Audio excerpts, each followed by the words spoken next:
You're listening to Performance Anxiety on the Pantheon Podcast Network, and I am your host, Mark. Today, my guest is Chuck Wright. We hit the ground running talking about his new album, Chuck Wright's Sheltering Sky. It's an impressive piece of work with about 41 different guest musicians on it. It also contains a wide variety of styles and genres reflecting Chuck's own musical career. And he reveals some very strange coincidences with this album. He admits that this album is 100% a result of being in lockdowns. Then we get into Chuck's history, like how getting a bass guitar changed his career trajectory from the military to music. He talks about his favorite bass players and what they all have in common, and how he started playing with Quiet Riot at a very important juncture in music history. Chuck is really proud of this new album, and he should be. But he's already working on his next project and some new bands. He's got a Field of Dreams attitude towards touring for Sheltering Sky. He says if they want it, he will come. But between new music and the Ultimate Jam Night residency at the Whiskey A Go-Go, he doesn't have a lot of free time. So pick up the new album anywhere, Chuck Wright's Sheltering Sky, like at chuckwright.com, where you'll also find his social media links. Follow us at PerformanceANX on Twitter and Instagram. Support the show with a cup of coffee at ko-fi.com/performanceanxiety or with merch at performanceanx.threadless.com. Let's get this episode started with Chuck Wright on Performance Anxiety on the Pantheon Podcast Network. And I'm on Performance Anxiety, but I don't have anxiety about it. Yeah. All right. Anytime. Hey, everybody. This is Chuck Wright. You might know me from Quiet Riot, Alice Cooper, House of Flores, Jafria, and many others. I have a new album out called Chuck Wright's Sheltering Sky, and you're listening to Performance Anxiety, but I don't have any. Got it. You're Mark? Yes, I am. Hi, Mark. Chuck here. Hi, nice to meet you. Nice to meet you too. Now, tell me about this name, Performance Anxiety. You got it. Well, that was kind of the original idea for like a through line, and it just really never happened. So, okay. Well, there's a pill for that. You know? Yeah. I'm aware. Well, for rock and roll, there isn't. I mean, if you've got performance anxiety, I know a lot of guys that are really great on stage, but they're so shy off stage. You know, it's crazy. Yeah, I've heard Alice that. Cooper's like that, actually. Wow. He's not. Yeah, when I was touring with him, he's real quiet. One of the nicest guys you ever want to meet. But when he gets on stage, he's turns into somebody else. That's amazing. I love hearing stuff like that. Well, we can talk about all that. Let's, yeah. I don't know how much time you wanted to do, but I'm good. So you've got this new album out, and I just punched my microphone, so that's a great start to things. All right. So what blows me away about this album is, like we were just talking about, it's 11 tracks, and you have 41 people on it. Yeah, I know. I never planned on doing a solo album. The pandemic hit, and I just sat down and started writing music from what I was feeling. And I'm looking around at the world, and it feels post-apocalyptic. Yeah. Empty, like nobody's in New York City, for instance, right? So right. I wrote my first piece, which was called Weight of Silence. And I did it all myself.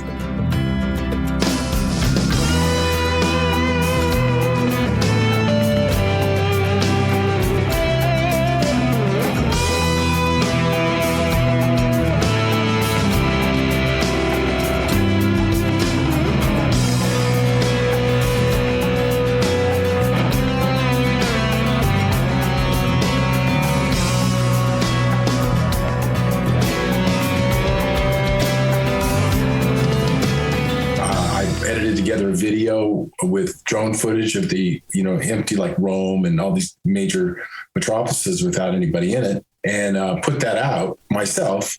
And then Troy Lucetta from Tesla reached out to me and said, "Hey, I really dig your track. It would sound good with drums on it." And I never thought about it. I go, "Okay, you have a studio, put them on and film yourself." And he did.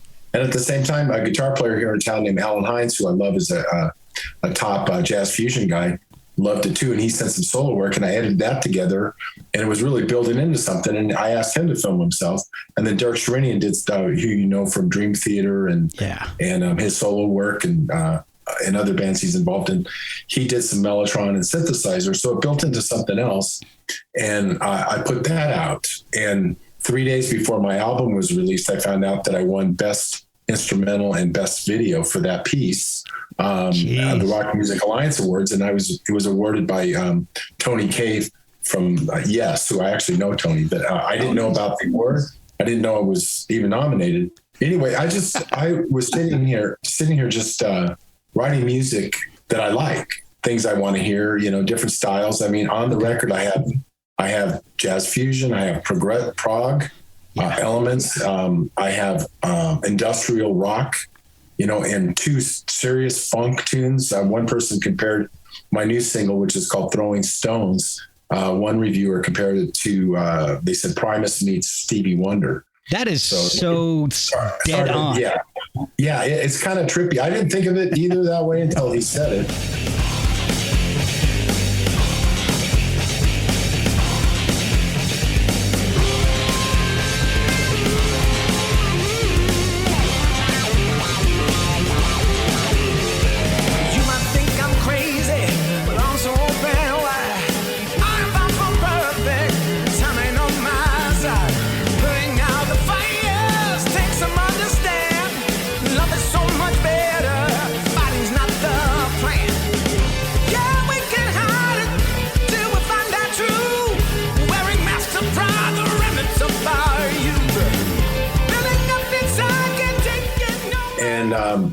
There's actually, we can talk about the video in a little bit about that, but and there's also like a full-on Celtic piece on there that it could be in Braveheart, and then I have a like Robert Plant, Alison Krauss folky kind of song on there called Cradle of the Sun. So it's a full spectrum. Yeah, it's kind of like a concept album if you sit and listen from top to bottom. It's definitely a headphone album. There's a lot of things going on. Oh, for sure. Some of the songs were co-produced by my friend Tim Janssens, who's an award-winning film composer. So nice. He had a lot of ideas for things to put in. He's a keyboard player too. He's also an amazing cinematographer and editor, as you will see if you see my videos. Yeah, he's my secret weapon, I call him. But he helped me out on a few songs, and it's deep. I'm glad you had to check it out. Oh, I've been listening to it constantly for days now. Oh, really? Yeah. That's right. Yeah. And awesome. There's one thing though that really intrigues me about this album. Well, there's a lot, but there's one thing that stands out to me that I wanted to ask you about in particular. It's the sequencing of the album. Good question. Because it's not often that an album ends with two instrumental pieces when it's not an instrumental album. Well, sequencing the album was really, really tough. To come up with what felt right to me. Okay. And I decided to start with an instrumental, The Weight of Silence, the finished version. There's two versions of it. There's one with just me that's a little bit more stripped down. And then there's one with drums and electric guitar and a lot more instrumentation. I really felt that song set the mood for the album.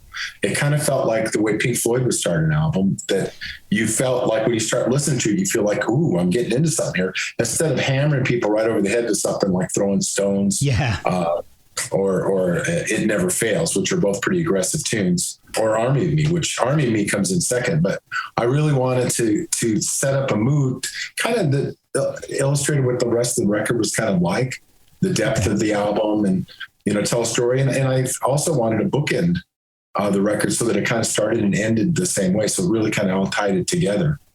It makes it all circular, which is amazing. I love that stuff. Yeah, thanks. Yeah, there was some thought went into it. But again, I wasn't planning on making a solo record. I just started writing songs that I wanted to hear, and I reached out to different friends of mine. I have a friend that's in a Pink Floyd band, and I said, I'd really like to hear some aggressive, like Careful with That Axe Eugene, lap steel, don't ramp up on it. And he added that to one of the songs. And he also does some really nice, just soloing and everything on some other songs. We'll be right back after a word from our sponsors. This podcast is sponsored by BetterHelp. Without a healthy mind, being truly happy and at peace is hard. The good news is therapy works. But what is therapy exactly? It's whatever you want it to be. Maybe you're not feeling motivated right now and would like some tools to help. Or maybe you're feeling insecure in relationships or at work, not dealing well with the stress. Whatever you need, it's time to stop being ashamed of normal human struggles and start feeling better because you deserve to be happy. And now you don't have to worry about finding an in-person therapist near you to help. BetterHelp is customized online therapy that offers video, phone, and even live chat sessions with your therapist, so you don't have to see anyone on camera if you don't want to. It's much more affordable than in-person therapy, and you can start communicating with your therapist in under 48 hours. Try doing that in person. So join the millions of people who are seeing what online therapy is really about. It's always a good time to invest in yourself because you are your greatest asset. And a special offer to Performance Anxiety listeners, you can get 10% off your first month of professional therapy at betterhelp.com/performanceanxiety. That's betterhelp.com/performanceanxiety. Thanks again to BetterHelp for sponsoring this podcast. And that's a different color. And I have a pedal steel player too. And one song it has, it's called See You on the Other Side. It has 5 guitar players on. God. You know. One more time for old time's sake. Take me back to the yesterday.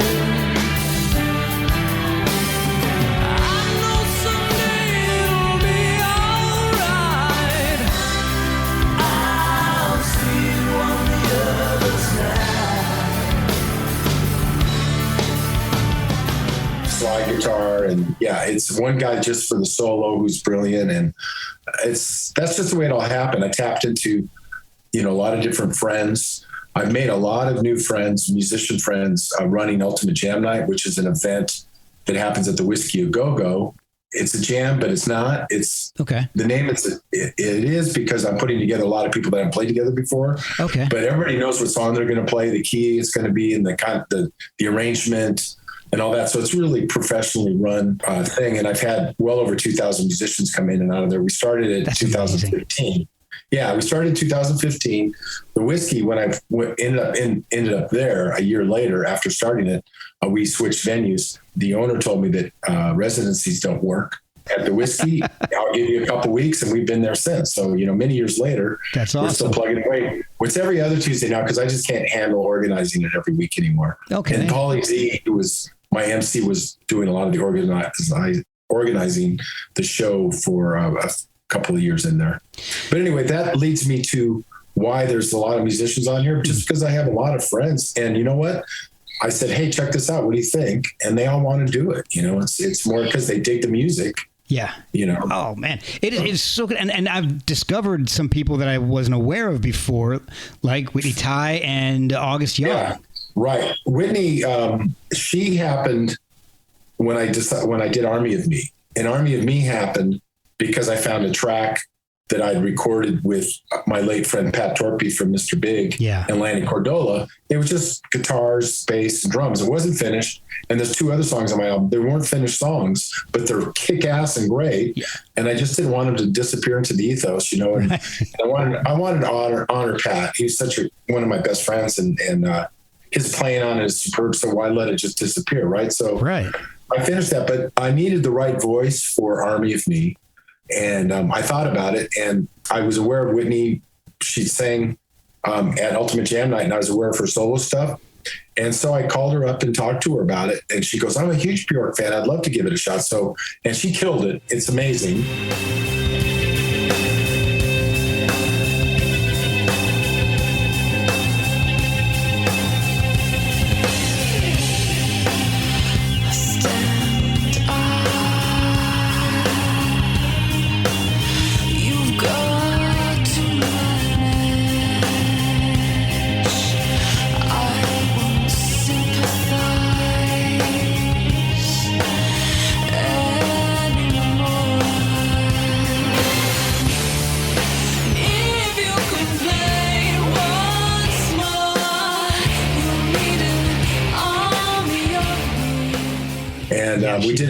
She's in the video too for the song. And so I was working on another song called Time Waits for No One. I had all the music together, and I kind of had an idea for the chorus, and I went to her, hey, do you want to finish writing the song with me? And she goes, great, yeah, I'd love to, and she killed it. And I have another song called Giving Up the Ghost that I've had inside of me for a very long time. When you pick up a guitar and you just kind of tool around on something, and there's always this one song you go back to. Right, yeah. Finally, I got this song out, and her voice is perfect for that as well. Oh, so yeah. She's on 3 tracks. August Young, the story about him is when I did the song The Other Side, I got a phone call that I was kind of expecting, but at the same time, it just still hit you hard about Frankie Benelli passing away. Right. And it just brought all those feelings up, losing my mom and other best friends of mine, and Kevin and Kevin DuBrow and other people. So I just picked up my 12-string and just wrote that song top to bottom in one sitting, including the crazy bridge and the chorus idea for it. See You on the Other Side. Mm-hmm. And then I wanted to finish the verses. So I contacted August because he was close to Frankie and just finished working with him kind of recently with this Zeppelin band that Frankie was doing called Mr. Jimmy.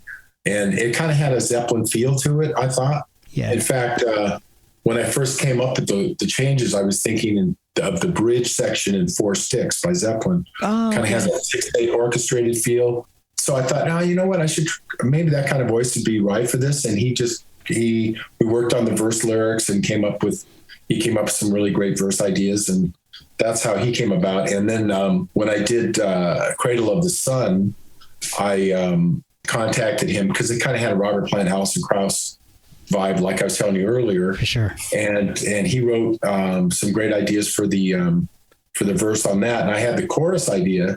It just came to me. This thing, the chorus is very gospelly. I added a lot of voices. It's Lorelei. The name Lorelei came into my head. I don't even know why. And then somebody heard the finished track. They go, you know what, Lorelei? I can't believe you used that. That's like mythology from Germany. I go, what are you talking about? I had no idea. So I looked it up on Wikipedia. Sure enough, the name Lorelei is this mermaid that used to sit on the cliffs on the Rhine and would draw ships in to crash. Oh, wow. And in the song, the lyric is Lorelei, do you hear me calling? Yeah, that's like amazing. A reverse. Yeah, I know. It freaked me out that that happened. There's a few of those examples on this record where things just kind of stars aligned. And one of them is on my new single, Throwing Stones. The lyric and vocal melody was written by Joe Retta, who you might know from the Sweet Trans-Siberian Orchestra or Dio Disciples. Right, yeah. I know him really well from working with in the band Heaven and Earth together on that album, Dig. And he can sing anything. He can sing like Dio, or he can sing like Stevie Wonder, hence the person saying it sounds like Primus Stevie Wonder. Right. So I sent him the track before the end of the year, and it took him a while. He was going through some heavy things, which I can't get into now, but serious, heavy life things. And he wrote the lyrics and it sent me, and it's an anti-war message. And here we are in the Russian invasion of Ukraine. Right. And it's perfect. So when I was thinking about a second single, I thought it would be a good timing to do that song because of the message and because of the energy of the song and his vocal on the song, and because I get to show off some bass chops in it. Yeah. So, it is my solo record. Right. Yeah, so, exactly. so you'll see that illustrated a little bit in the video, but there's some like war footage, but it's done kind of subtly on TV screens. It's not in your face. And Joe couldn't be here, so you'll see him on TV screens. Right. He was in Reno. Couldn't be here for the video, and I really wanted to get the video done. That's why you'll see him there. And you mentioned the Celtic influence, the cover of the Youngbloods' Darkness, Darkness, which is so good.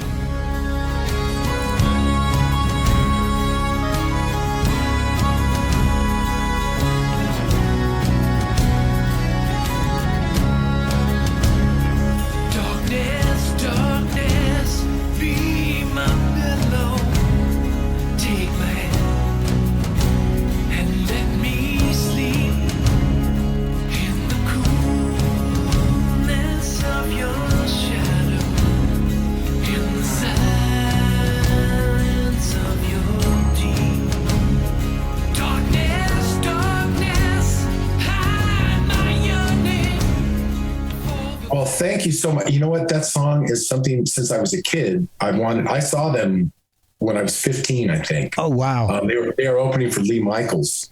Oh, but that's cool. a song. Yeah, that's a song I always loved. And it's another one where you pick up the guitar, you always tend to go to something. Mm-hmm. And that's a song I always would tend to go to. And on the album, I play an acoustic guitar on most everything or some kind of guitar. And that's a song I always wanted to do, but I really wanted to do it Celtic style, full on. So I've got 3 different drummers playing tribal toms, and I had them overdub. I go, just play this part like 8 times. You know? And each one of them did. So I have like, so many drum tracks of doing that part.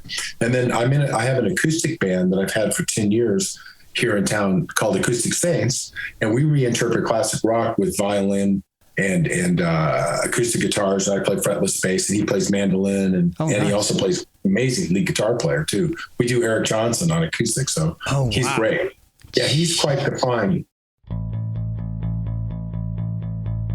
We'll be right back after a word from our sponsors. Hey guys, I want to talk to you about socks for a second. Why not? It's a music podcast. But I tried a pair of socks from Boldfoot and loved them. I've only worn them once because my kids have stolen them. So in my household, that's the best endorsement I can give. And I guess it's fitting because the design I chose was Jailbird. The design I chose was Jailbird. I might keep that in. The socks are 100% American made and 5% of all proceeds go to veteran charities. It makes sense, seeing that Boldfoot is a family and veteran-owned company. They have a huge variety of styles. So check out boldfoot.com and buy some of the best socks you've ever slapped on your feet.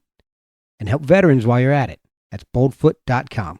But I contacted him and I said, hey, do you want to do some fiddle on this thing? I want it to be really Celtic-like.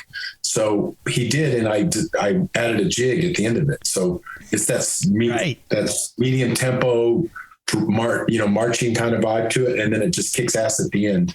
I love and he shredded on it. So I've heard of so many different covers of that song, and this is, I think, the most unique one I've ever heard. Oh, thanks. I heard, I heard that Robert Plant did it, and trust me, I'm a huge Robert Plant fan. Yeah. I was kind of a little disappointed in his take on it. So I didn't feel, I got to do this song. I want to do it. And David Victor, who's the singer on the track, he was in Boston, the band Boston, for a couple of years. Okay. Yeah. Just killed it. His vocal on that is fantastic. So. Oh yeah. Until this, it might be my favorite version. Up until that was the Screaming Trees version of it. But I haven't heard that. I'm going to go look it up. Oh, after we get up.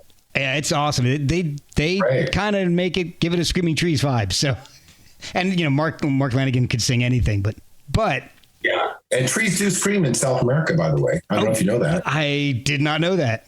Oh yeah. There's this type of tree that I don't know how it works, but they emit a sound when the army ants are coming towards them, and at the same time they release this oil that keeps the ants from getting up the tree and eating them. Oh my God. Yeah, that's where the name Screaming Trees came from. Yeah, that's amazing. Trippy, right? Yeah. The things we learned. Man, that's crazy. So you learned something new today. There you go. Yeah, exactly. Anyway. So how did you come up with the name Sheltering Sky? Well, first of all, I think that name kind of fits the music, but really it came about because I've kind of felt like an umbrella or a sheltering sky for all these musicians that I put together weekly, was weekly, but all the time, and putting people together that might not have ever played together. Okay. Or haven't played together in years. Like I put together Sugarfoot Moffett and Greg Wright, they both did the Michael Jackson Thriller tour, but they hadn't played together since then. So I got hold of them and they came out and jammed together again after all those years. So that's awesome. Things like that are really fun to do. And yeah, that's how, and I take younger players, and we found a guy that was on the 3rd Street Promenade here in Santa Monica. There was a busker named Derek Day, and plugged him. I know Derek Day. I love Derek Day. But he, before anybody knew about him, he was a busker in Santa Monica. Yeah. And we brought him in, he started meeting people, started building it up. And now he's going, he's with his band Classless Act. He's going on the road. Yeah. He's been on the podcast. Floyd band here. Yeah. He's great. He's a great energy, great performer, great, everything. So people like that, I love taking younger people and putting them with pros and watching their careers grow. So in that respect, I'm like the Sheltering Sky over people. So that's the name. And it fit the music. And actually the album cover too, that was done by my best friend. His name is Glenn Wexler. Mm-hmm. People might know him because he's done a couple Van Halen covers. He's done Kiss. He's done Deep Purple. I mean, he's the best of the best in the business. And I've been sending him music as I was writing. Okay. And then when it came time where I actually had a record deal and an album, he actually he said he would like to do it, even knowing that I'm a graphic designer myself. Yeah. You know, I had 10 different ideas for the album cover, and he said, "Hey." I go, "Hey, if the best wants to do it, you got it." Yeah, exactly. Yeah, and his concept is interesting because it's a vulture leaving desolation while an eclipse is ending. So it's like really a message of hope. Even though vulture is known as the symbol of death, it's like we're coming out of the pandemic. So it kind of fit that way. So this album is really a product of the pandemic. I mean, if it hadn't happened, do you think you would have done a solo album? No. There's no way. I don't know about so well, but I know I wouldn't have done this. Right. Okay. It's just because I had the time and all those emotions and feelings were going on during this time. So a lot of that came out because of it. Okay. That makes complete sense. Again, I'm blown away by just the wide variety of sounds, people, instruments of the album. It's a huge achievement. Well, thanks. I'm seriously just kind of blown away by just the enormity of everything, the writing, the quality of everybody's performance. It's just, especially the people that I wasn't familiar with beforehand. So it's right. Well, I did, being that I produced the record, I was able to oversee everything, and I would get a performance and maybe I go, "Oh, this could be a little better, that could be better." These guys are all willing to do whatever to make it, fit right, or actually on one song, on Throwing Stones, I had a harmonica solo, I had an organ solo, and I went with a guitar solo. Oh, wow. Because the other two kind of made it sound more dated, and the way Mitch Perry, who, from Edgar Winter and The Sweet, what he did, I said, try to do something wah-wah that's more unique and all that. Okay. So that's what I mean. You try different things until you get what you're looking for. So how did you start playing bass in the first place? I mean, was that the first instrument that you got into? Well, actually, I played a little bit of guitar. I mean, when I mean a little, I mean a little. I took a couple lessons when I was a little kid, and I guess my neighborhood, the guys in my neighborhood who were like 16 and 17, and I was almost 15, and I was big for my age, asked me, they said, "You play guitar, right?" And I said, "Well, kinda." And they go, "Do you think you could play bass?" And I said, "Well, isn't that just 4 strings?"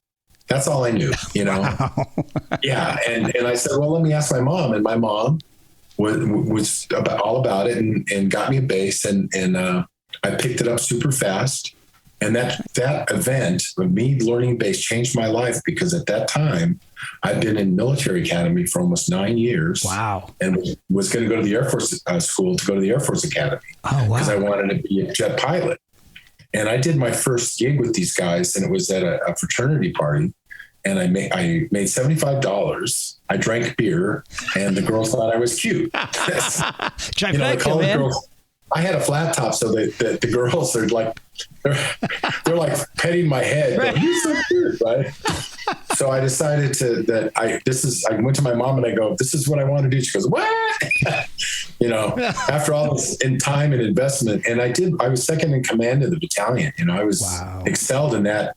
I guess that's why I can organize Ultimate Jam Night, because I'm organized. Yeah. To a degree. See, it came in handy anyway.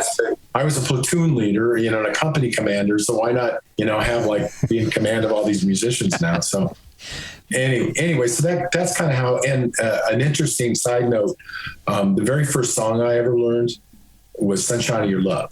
Oh, nice. By Cream. Yeah. Right. So cut 2 years later, I'm on tour in Europe with Vanilla Fudge, with Carmine, and the opening act bass player inherited millions and millions of dollars. Oh, wow. And he started a music memorabilia collection. And one of the things, I went to his house to see it. One of the things he had was the bass, the Jack Bruce recorded Sunshine of Your Love on. Wow. And I got to play that bass. It's the first song I ever learned. Oh my gosh, that's amazing. And I actually, that's the bass that I bought a bass like his. It's a Gibson EB3. Okay. And I bought the same bass was my first bass. Oh man. Yeah. I have a picture of me playing it when I was like 15 or something. But that is awesome. But I thought, isn't that kind of cool? That's one of those, what are the odds of that happening kind of thing, you know? Serendipitous. Yeah, serendipitous, that's for sure. But yeah, that's how I got into it. And, Wow. and I realized that all my favorite bass players start with the letter J, which is, Really? Jack. Yeah. I this question's asked before, and then I realized, wait a minute. So it's Jack Bruce, John Paul Jones from Led Zeppelin, Mm-hmm. John Entwistle from The Who. Then I got into jazz, so it's Jaco Pastorius and Jeff Berlin. But the beginning, not even knowing how much I like bass, it was Motown was James Jamerson. Ah, right? yeah. And then I thought about it. I go, well, wait a minute. I really like Paul McCartney, but his first name is James. Oh my God. That's awesome. Yeah. So that's how the J's came about. So I was going to change my name to Jack Wright instead of Chuck Wright. Or just Chuck with a silent J. Yeah, there you go. So how did you get hooked in with Quiet Riot? Because you've had what is it, 26, 30s? How long have you been? I've played with the band off and on for 26 years. I've been in and out of it 3 or 4 times, I think, over my career. I got into it because there was a Randy Rhoads version of Quiet Riot, right? Which has nothing to do with the mental health version. Right. Randy left to go play with Ozzy, so there was no more Quiet Riot, and I was asked to join Dubrow, which was Kevin's band, using his last name. Right. And we were playing around, and I had my own band at the same time. And I got into his band because my guitar player was in Dubrow as well. And then when Rudy left Dubrow to go play with Ozzy, then that's when I joined Dubrow. And I did all the clubs. I did the showcases for labels, and I did the demos that got the band signed. That's why you hear me. That's why you hear me on Bang Your Head and Don't Want to Let You Go. And I sing on every track.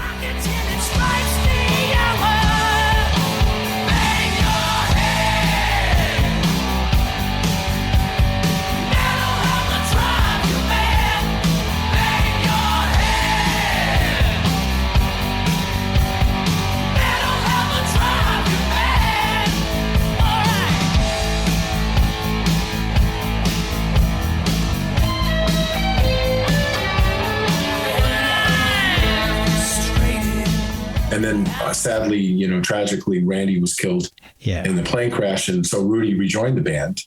And at the time, we all remember that time. That kind of music was not in. Who knew that it would go on to such success? Yeah, exactly. But the song Come On, Feel the Noise changed the fabric of the music scene at the time. From going from new waves, Little Ties, the Knack, and bands like that to hair bands, Yeah. Labels were signing every Rat or whoever, every hair band they could find. Oh, yeah, exactly. So pretty much that song and Quiet Riot doing that song is what changed everything. But what amazes me is your ability to defy expectations. I mean, you played in the metal bands, but you've also played it with rap bands and in flamenco styles. Oh yeah, I was in a flamenco band for 2 years. Greg Allman, I worked up with him, and yeah, exactly. I've done and I'm film scoring and all that. I'm all about like whatever's good stylistically. I'm not locked into one style, and that's why in doing this record, I was hooking up with Cleopatra was great because they just let me do what I want. And there's certain labels, I won't name names, but they kind of pigeonhole and cookie cutter you into a thing, where you got to do this and that's all you can do. You can't go do a Celtic song. Yeah, exactly. No, that's not, you can't do that, but I had free reign. And I think that's part of the hook of this record is that it's unexpected and it covers a lot of different genres. And that's what I like about everything. And your discography is immense. So unfortunately, I wasn't able to go as deep as I wanted to because there's just so much. But what I really liked is the variety of styles. And I really enjoyed how you make things your own. Like the War Pigs cover you did with Magdalene. Oh yeah, I'm surprised you know about that. Yeah, I know that. Amazing. I always describe that song. I go, imagine if you will, like Ross Early, imagine if you will, Sting, Sade, and Marvin Gaye get together to do Black Sabbath War Pigs. And it's true. That's exactly what it sounds like. Began an attack on military targets in Iraq and Kuwait. Generals gathered in their masses, just like witches act like masses. Evil minds that plot destruction, the source of corrupt death's construction.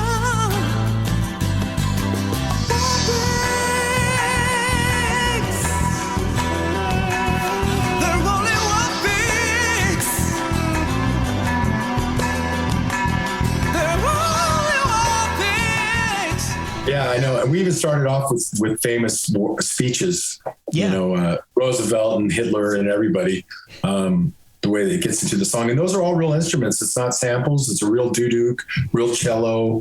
It was done on a 16-track analog. I mean, this is before the computers and all that. That was a while ago, Well, I like, you mentioned the historical speeches, which you can say that's kind of a spoken word. That kind of reappears in Army of Me, the Bjork cover that you did. Oh man, you've got a good ear. Yeah. That's what that was because the song and the video was reflective of the unrest, riots, and everything we were going through. At the time, and I have a friend named Drew Lanius, who's an animator, 3D animator, and we were talking about doing a video for the song. And I thought, it'd be really cool because Ruth Bader Ginsburg just passed away. I thought it'd be kind of cool. There's still an army of her around that believe in human rights and the things that she stood for. Yeah. I go, how about if we make her the army? So when you see the video, and she's dressed like Antifa. So there's an army of Ruth Ginsburg's marching on Washington. And then Whitney comes floating out of the sky and joins the march. So it's a trippy video, but there's footage, there's riot footage in it and just a lot of crazy. And at the end, which is talk about serendipity. Here we go again. There's a quick clip right near the end where you see a woman has written "My Body, My Choice" on her chest. Right. Yeah. Which is right now what's going on with the Roe Wade controversy. Right. So it's, again, we fall into being on target with what's going on. Yeah, there's so many instances of almost premonition with this album. It's really wild. Almost scary. It is. Premonition is the right word because that's something that's not good. We have an anti-war song and then we get a war. I should have written about, I just found $5 million. Yeah. That's the name of my song. $5 million. Let's rock. That's the next album. Yeah. So do you have any, and I know it would be tough, but are there any plans to play any of the stuff live with maybe instead of getting 41 different people for the song, a pared down live band? That's the question that obviously comes up a lot. And truly to be able to create this album like an immersive experience, I would really want it to be like Pink Floyd kind of show. And to do something like that, I would need Roger Waters' money. Yeah. You should have written that $5 million song. I mean, yeah, right. And to have the musicians it would take to pull it off. And I'm not like into tracks, like go up there with 4 guys and you hear 50 guys. Right. And I'm really into the production angle of things. So I think the music would lend itself to rear screen projections and that kind of thing. Wow. There's the possibility of doing a stripped down version and maybe just doing songs like Throwing Stones or Army of Me with less, because a lot of these songs have acoustic guitars and slide guitars and all this. Taking cherry pick a few songs off the record and do some other songs from my past, maybe. Okay. That could work. But again, if there's a demand for it, if enough people that like the record enough like you do out there, then I would figure out a way to make it happen. Oh, that's awesome. It's a supply and demand. If people really want it, I'll try to figure out how to do it. Well, that'd be good news. So the album has just come out just a couple of weeks ago at this point. What's next? If there aren't really any set plans for touring, are you working on more solo work? Are you working with another band? Ultimate Jam Night takes up a lot of my time, so that's an ongoing thing. I have another album that I'm going to do, which has Ken Mary from House of Lords, who's an amazing drummer, and he's also an award-winning producer engineer, and he's plays drums and mixed one of the songs on my album. Actually, the other side is the song he did, and then Jimmy Bell, who's the current guitar player and has been playing guitar for the new House of Lords for many years. The three of us and the singer, I heard the music and I was asked by this label to play bass on it. It's one of these put together type of people, bands. Okay, yeah. Like Black Swan, with Doug Aldrich and Rob McCauley, friends of mine. It's that kind of thing, so I'm going to do that. And at the same time, I'm in a thing called the Legends of Classic Rock, which is Greg D'Angelo from White Lion and Terry Luce from Great White, singer. He's a great singer. And Kevin Jones, who played with Ozzy in Randy Rhoads years. Right. And he does films. And we've had a few different guitar players. We're going to leave for on the 1st or 2nd of July for Barcelona. We're going to be playing some European dates, and Jason Boylston, who played with Bad Company, is going to be the guitar player for those. Oh man! So it's one of those things where we play songs from our catalog of songs we've done, or things that we really like that influences this classic rock oriented. We did 5 weeks already out on the road with that. So that's awesome. Yeah, so that's something I'm doing, as a playing thing. Well, where can people find the album, and how can they follow you on social media to keep track of what you're up to? It's easy to see the videos and find the album. Go to chuckwright.com. That's pretty simple. Yeah. I'm on Instagram. I'm on Chuck Wright Official on Facebook. I'm on Facebook, I guess, because I'm an older generation guy, but I don't get TikTok at all. Yeah, me either. I got to figure it out though, because it is. You need to know that. I mean, it's amazing the things you need to know to get the word out and to work around the algorithms. Yeah. And all of that. It's really. It's crazy. So it is. I was just at the NAMM show and I went to a seminar about it. And one of the things that they stress is with video content, the first 3 seconds are the most important thing. That's insane. Not 15, but you have 3 seconds to grab people's attention, because nowadays everybody has attention span of a 5-year-old. That's ridiculous. So, it is crazy. And so there's a lot of things to consider, and doing these kind of podcasts and things is a really great way to help get the word out. Cleopatra Records, you can go there. You can go to Amazon. If you have Prime, you can get it delivered for free. You can find Chuck Wright's Sheltering Sky on Amazon, or just go to chuckwright.com and it'll lead you to things too. Thank you so much for all your time this evening. I really appreciate it, and I do actually love this album. I'm going to keep listening to it. Okay. Well, nice meeting you, man. You too, man. We'll talk to you later. All right. Glad you like the record.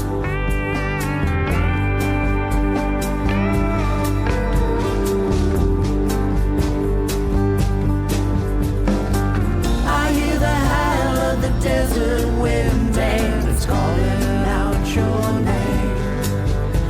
The sun's beating down on this Arizona town, but the thunder clouds are bringing more rain. Oh, and with it, babe, the sky fades from dark to light. You're the side